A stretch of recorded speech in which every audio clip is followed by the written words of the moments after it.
Right. Joining us for this second segment, very important also. We have Gabriel Kumi, who is the Vice Chairman, LPG Marketing Companies Association of Ghana.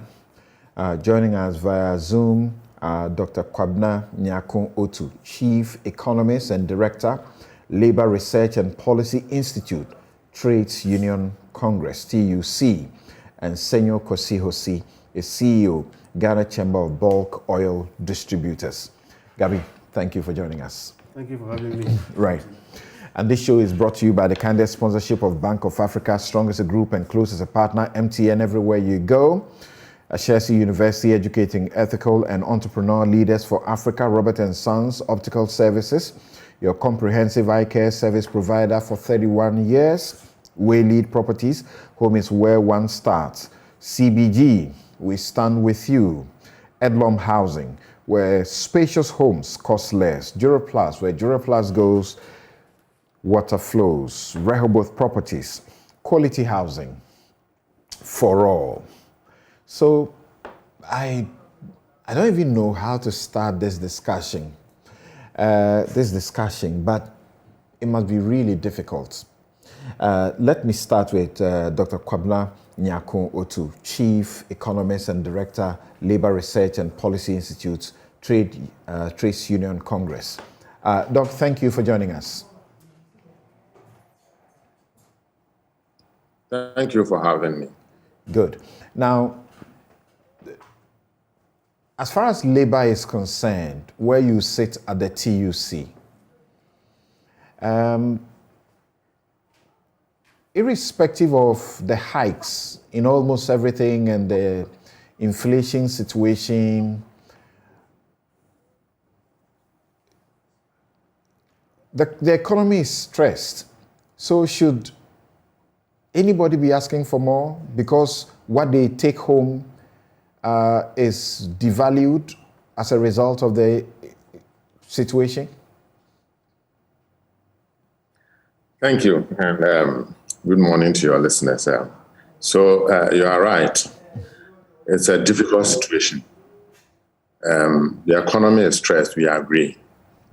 But that economy is stressed if you look at the government budget. The deficit is rising. Everybody knows that debt situation appears unsustainable. We know that. But as we indicated in PO, the deficit, you can also see it on the worker side. So if you take your pay and all the things you need to spend your pay on, your rent is going up, food items, prices are going up. So when you use, say, for example, the SASCA service expenditure data, you can also estimate the deficit on the worker side. Okay.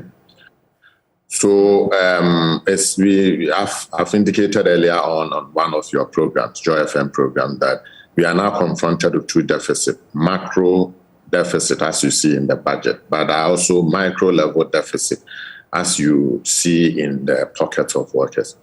So if you have these two deficits, then something must give. We must judge or we must dialogue as to how we actually make sure that we deal with both deficits. But as of now, the analysis and the narrative is only on the government side. Workers are also suffering, and it has to be. Their suffering also have to be taken on board as we try to address the current economic challenges. The finance minister has been talking passionately about burden sharing. When at all will it be okay for labor to make sacrifices so that the economy will get back, on a good footing? I mean, that's a good question. If you remember, this is not the first time labor is being called upon to make sacrifices. So in 2014, in similar situations, we had to take a COLA instead of a salary increase.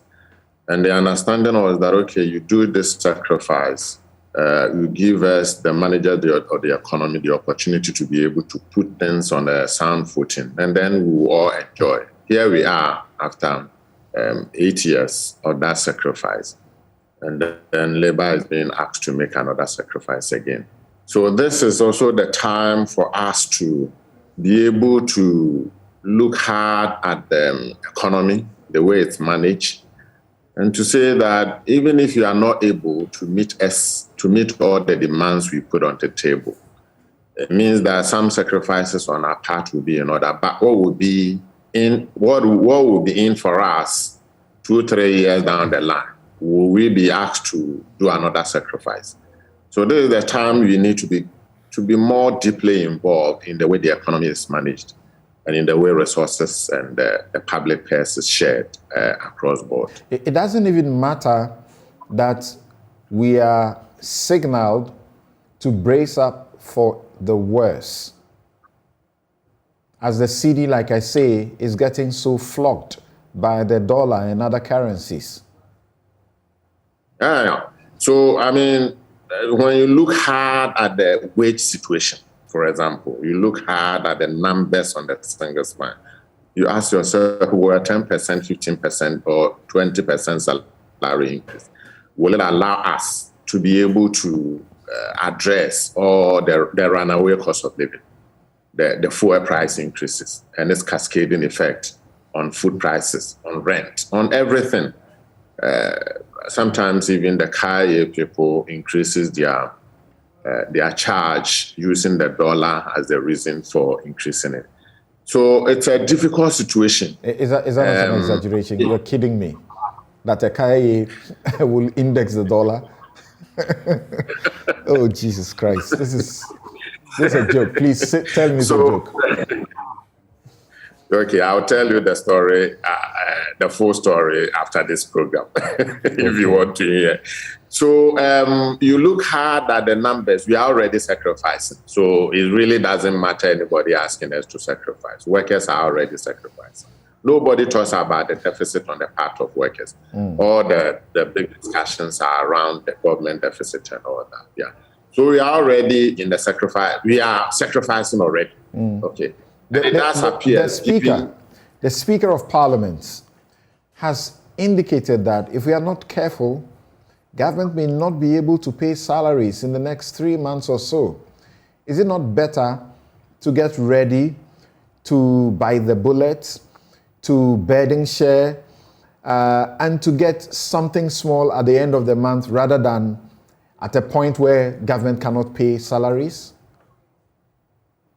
I'm not sure I can agree with the Speaker that government will not be able to pay salaries. That one, I'm definitely positive that government will pay the salaries.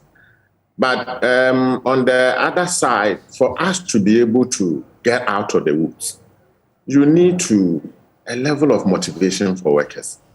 Because the salary levels today are so demotivating, at least when you compare to the cost of living. There are some salaries, if you arrange it with the transport cost from home to the office, it's not sufficient. So we definitely have to have a conversation in which government says that, okay, let me do something to push in workers. It might not go to the full horse, to the full expectations. Okay. And that is where then you formally see that workers are sacrificed. But the question we ask is, what will be, to what point, to what end would that sacrifice be?